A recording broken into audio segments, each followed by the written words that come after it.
Kain na naman tayo mga kapobre. Ulam na naman tayo ng kinilaw. Kinilaw ito nga pusit mga kapobre. Oh. Ayan. Kinilaw na pusit. Isaan natin ang dalawang sili.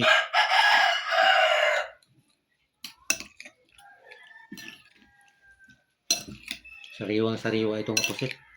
Ayan. Oh.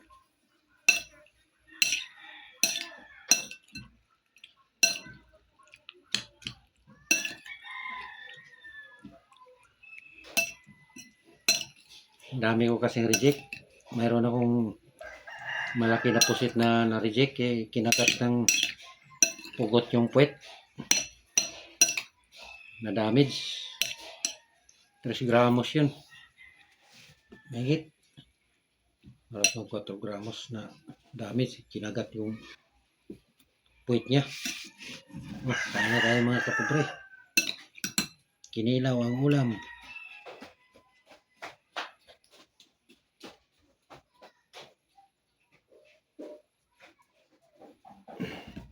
Kain na tayo mga kapobre. Ano na ang oras? Alas 2 na.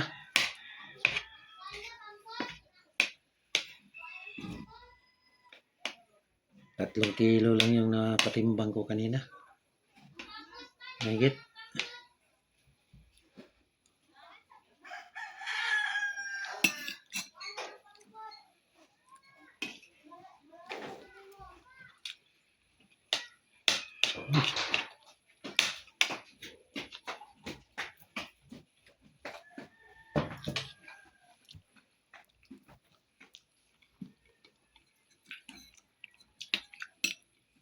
Hindi man nakatalab yung sili.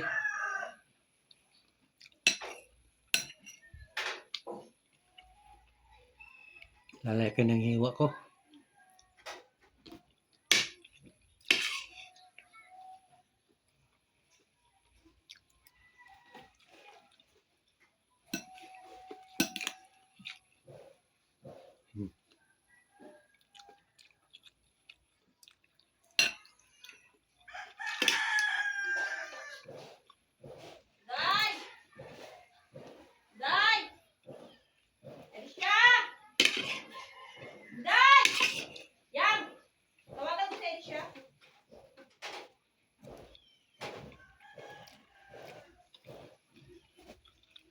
Matamis yung pusit pag sariwa.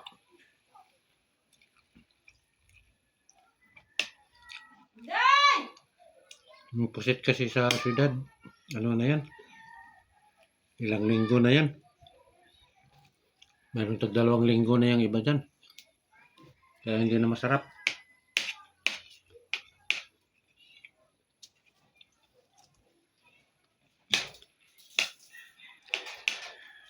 Yung ganito kahuli lang. Matamis siya.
Dami ka ng mga kapobre.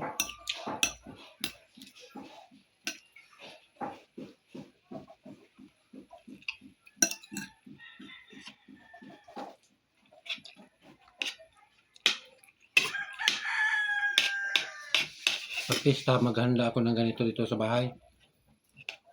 Meron akong adobo. Meron din akong naka-percent. Pwede pa ikilaw. Yung talagang pagkahuli niya, ilalagay sa plastic, tapos ilagay sa freezer. Kaya pag kinilaw mo, parang sariwa pa rin kasi hindi na sa tubig. Yung iba kasi sa syudad, binababad yan sa tubig. Lumulubo na yan sa tubig. Kaya pag niluto mo, maliliit.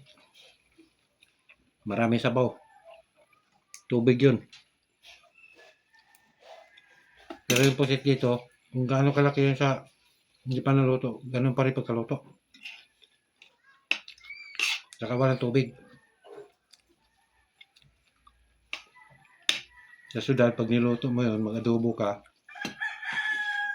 pagkaluto, parang tinula. Ang daming sabaw. Kasi lumulubo na yun sa tubig. Pag nabasa kasi ito ng tubig ang pusit, lumulubo yung laman niya. Papasok dyan sa loob ang tubig. Kaya pag tinimbang mo, mabigat. Pero pag niluto mo, kaunting-kaunti lang. Tubig lang nagpabigat ito.